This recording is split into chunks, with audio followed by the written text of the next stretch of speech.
Bom dia pessoal, tudo bem? Hoje daremos início então aos nossos vídeos relativos à aula 4, beleza? A aula 4 então está relacionada à análise diferencial das equações de transporte.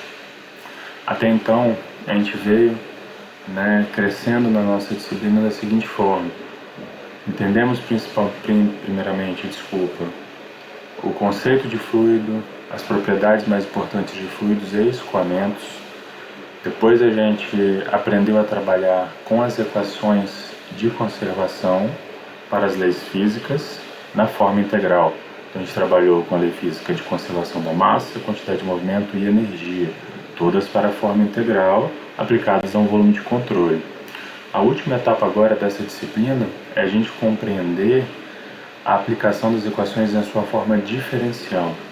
Então, a primeira pergunta que surge na cabeça de muita gente quando se depara com essa diferenciação: qual o ganho que eu tenho em resolver equações diferenciais em relação a uma equação integral? E segundo, que tipo de desvantagem eu posso ter, ou que tipo de dificuldade a mais eu posso ter ao pensar em aplicar as equações na forma diferencial? É isso que a gente vai compreender nos vídeos a partir da aula de hoje, ok?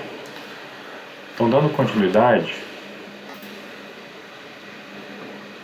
eu gostaria de introduzir essa figurinha bem legal que tem no livro do Senjo e Sembala, 2015, onde ele tenta explicar de forma simples a diferença dessas duas abordagens.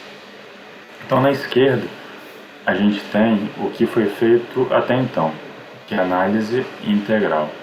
Como vocês lembram das explicações que eu dei das equações da forma integral, o nosso volume de controle, que é essa região tracejada, representava algo mais macro, algo que representasse o meu domínio, a minha região de estudo de uma só vez. Então, todas essas fronteiras tracejadas, que são as superfícies de controle, eram as regiões onde eu estava passível a obter respostas.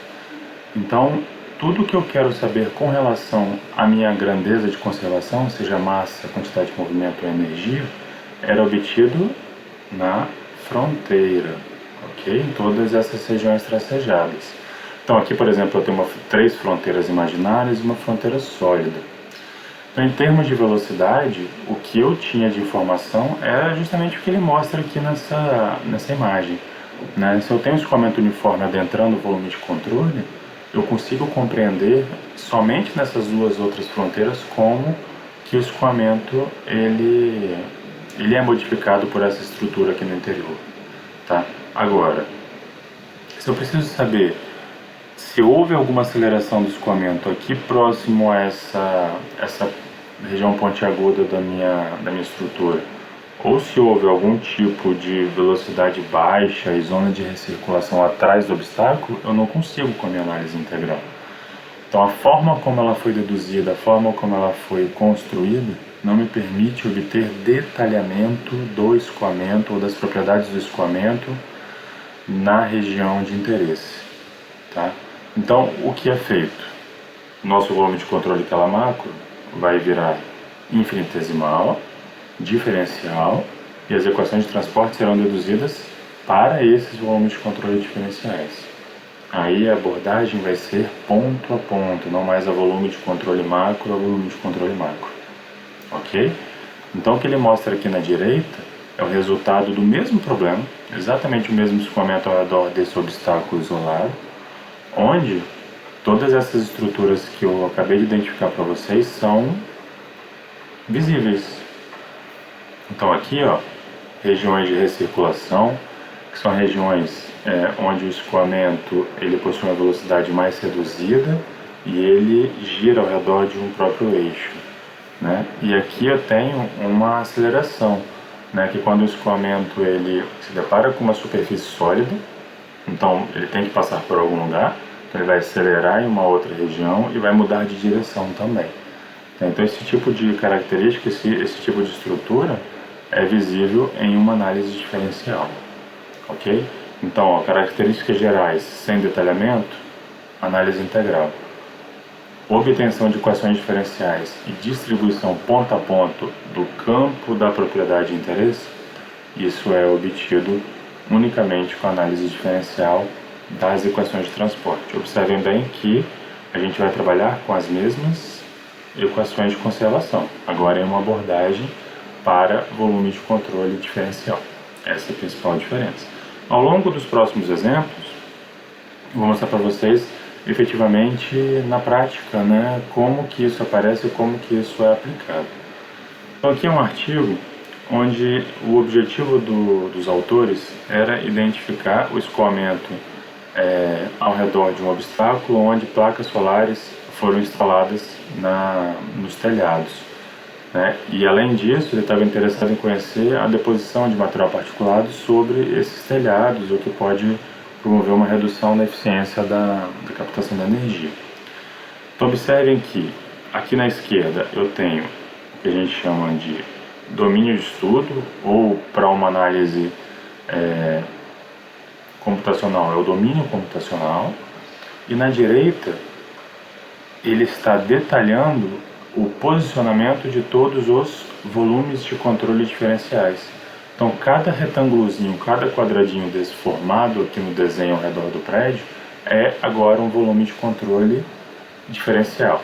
Ele ainda é finito, porque depois eu vou explicar para vocês como que essas equações diferenciais são resolvidas, mas ele é de um tamanho tão pequeno, onde eu consigo um detalhamento das características do escoamento ponto a ponto. E esse ponto é justamente o centro desse volume de controle.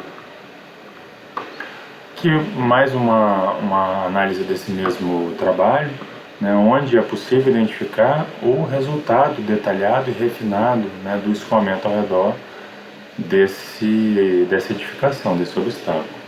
Então toda essa distribuição aqui que eu estou destacando, ela é uma distribuição de velocidade, ou ela obtém para a gente o campo de velocidade.